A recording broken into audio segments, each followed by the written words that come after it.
poderoso, quem é o mais influente, quem tem mais dinheiro. Jesus não faz isso. Jesus vai ensinar ali qual é a base da misericórdia. E qual é a base da misericórdia? É a graça de Deus. E o que significa essa graça? É um favor imerecido. Então Jesus olha para aquele homem que está há 38 anos paralítico. Jesus vê a dor desse homem. Jesus olha e não vê nada mais do que a necessidade daquele homem. E Jesus se aproxima desse homem, cheio de amor, cheio de graça, cheio de misericórdia. Então, qual é o lugar da misericórdia? O lugar da misericórdia é onde você está. Tem pessoas que imaginam que vão encontrar a misericórdia de Deus quando sobe o monte para orar. Olha, eu vou subir o monte para orar, nada contra quem sobe o monte não, tá? Já subi muito, se me chamar estou dentro, não tem problema com isso não. Mas o problema é achar que a misericórdia de Deus está lá no alto do monte. O problema é eu achar que eu vou encontrar a misericórdia de Deus se eu subir uma escadaria de joelhos.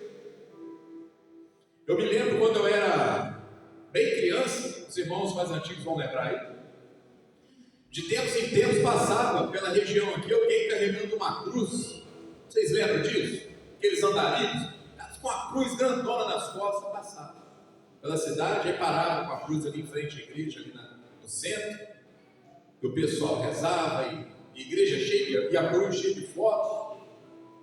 Teve um desses que eu vi ele andando, no dia eu ia para Pociúca, eu vi o danadinho pegando o carro, e carregou a cruz só até o hospital. No hospital ele colocou ali em cima da caminhonete, partiu, e entrou para outra cidade. Aí eu falei, misericórdia desse.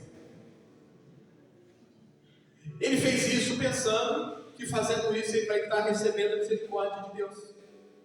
Na Idade Média, os monges, alguns deles, eles faziam chicotes, colocavam ferros na ponta do chicote, e todo dia de manhã, antes da oração da manhã, antes de fazer o seu jejum, a sua oração, eles pegavam aquele chicote com os ferros e começavam a chicotear as costas, até sangrar. Quando eles estavam todos ensanguentados, eles falavam assim: agora nós encontramos a misericórdia de Deus. Só que a Bíblia vai dizer que o lugar da misericórdia é onde nós estamos, e onde nós invocamos o nome de Deus.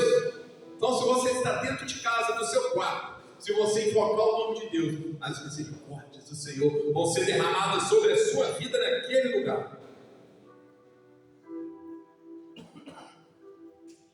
Deus conhece a sua história. Deus sabe, meu irmão, minha irmã, você que está aqui essa noite nos visitando, Deus conhece a sua história. Ele sabe tudo o que você passou até chegar aqui. E digo mais, Ele já sabe o que vai acontecer lá na frente. Deus sabe tudo. Ele nos conhece.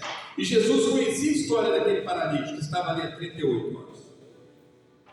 Ele chega perto dele e faz uma pergunta. Qual pergunta foi? Alguém pode me ajudar aí? A gente acordar? Ele perguntou assim: de quanto ficou o jogo ou quem quer ser curado? Quem? Você quer ser curado? De vez em quando eu faço as perguntas assim para o menino do projeto. Eles não sabem responder. Ele falou: quem andou sobre as águas? Eles dá dica, pastor. Eu falei: eu vou dar dica. O Tiquinho andou sobre as águas ou o apóstolo Pedro? Ah, o apóstolo Pedro é fenômeno. Nossa, os meninos, Tiquinho, nota aí, não erra um. Nota 10. Ele se aproxima e pergunta: você quer ficar curado? E ali se manifesta a graça e a misericórdia de Deus. Então, a primeira lição essa noite: que o lugar da misericórdia é onde você está, e você invoca o nome de Deus. E se você invocar o nome do Senhor, Ele te ouvirá. Amém? Amém. Segunda lição: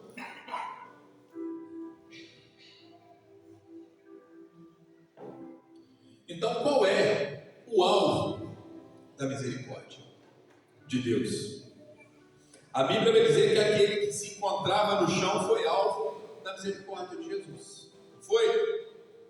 E não é só literalmente, não. Aquele homem estava de forma literal no chão, paralítico, não podia andar.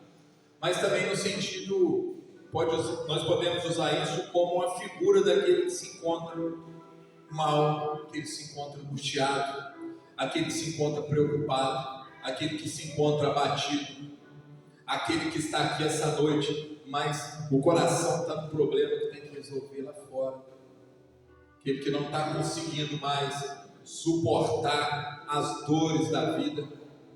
Hoje, eu conversando com o doutor Mauro, hoje pela manhã, quando eu fui levar os meninos lá no cantinho, depois do EBD, na volta encontrei com o doutor Mauro com o carro quebrado na estrada. Ele falou assim: pastor, pelo amor de Deus, eu estou no estádio meio, me ajuda a arrumar o carro. Eu a pé. Falei: vamos lá. Eu fiz uma pergunta a ele, falei: doutor, a impressão que eu tenho é que a nossa geração, a nossa cidade, o nosso Brasil está doente, cara. Tem muita gente doente, psicologicamente mesmo, que eu quero dizer. Qual é um dos motivos disso? O que você mais pega lá? Ele falou: pastor, dinheiro. Como o dinheiro perdeu o valor, as pessoas não estão tendo dinheiro mais para se sustentar.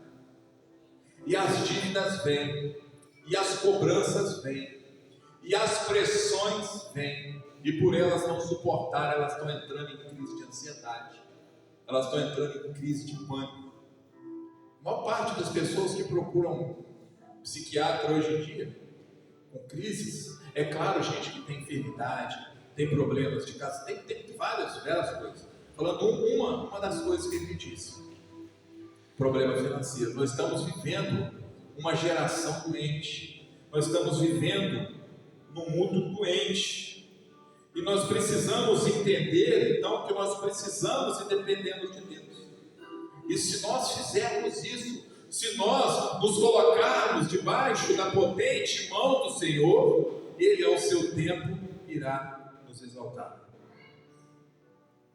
Mas só que a mesma Bíblia vai dizer que Deus resiste ao soberbo. Se eu clamo por misericórdia, eu recebo misericórdia. Só que um dos grandes obstáculos à misericórdia em nossas vidas é a nossa arrogância.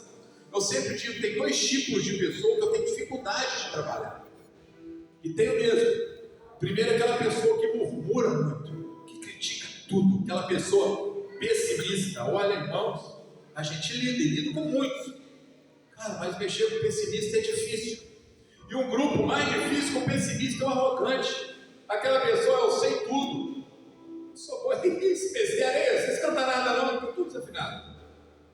O pastor está pregando, era o português dele como é que é ruim. Tem pessoas que são arrogantes, acham que são melhores do que os outros, que sabem mais do que os outros, que são autossuficientes. Meu irmão, que dificuldade que eu tenho de lidar com pessoas arrogantes, que acham que é melhor que todo mundo, que sabe mais sobre isso. Muitas vezes, quando eu vou conversar sobre oração, pouco tempo atrás não, deve ter uns 3 anos mais ou menos, eu conversando sobre oração com um amigo, um grande amigo, homem de Deus, crente, ele virou para mim, sabe o que ele me disse? Falou: pastor, eu não oro por mim. Eu não entendi nada, eu sou um pidão danado. Ele disse: não ora? Ele falou: não, pastor, eu só oro pelos outros, para mim não. Eu falei: cara, você é bom mesmo. Você nunca ora? Ele falou: nunca ora. Porque, meu irmão, você perdeu a maior de todas as bênçãos, porque antes de orar pelos outros, nós precisamos orar para que Deus derrame as misericórdias dele sobre nossas vidas, porque nós carecemos das misericórdias do Senhor, porque as misericórdias do Senhor são as causas de nós não sermos consumidos. Hoje eu vou dar trabalho para a turma da água aí. Meus irmãos, não existe ninguém que não precise da graça e da misericórdia de Deus na sua vida. Então nós somos alvos. Você que está aqui essa noite, você que vai nos assistir daqui a pouquinho no canal do YouTube, você é alvo da misericórdia de Deus. Só que nós temos dificuldades de entender isso, porque o nosso coração muitas vezes é duro, e duro mesmo, e nós somos autossuficientes, e nós somos arrogantes.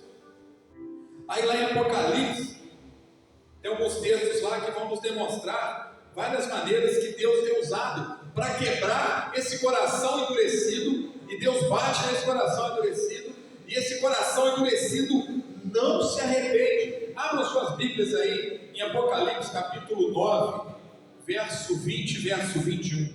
Apocalipse 9, abre aí.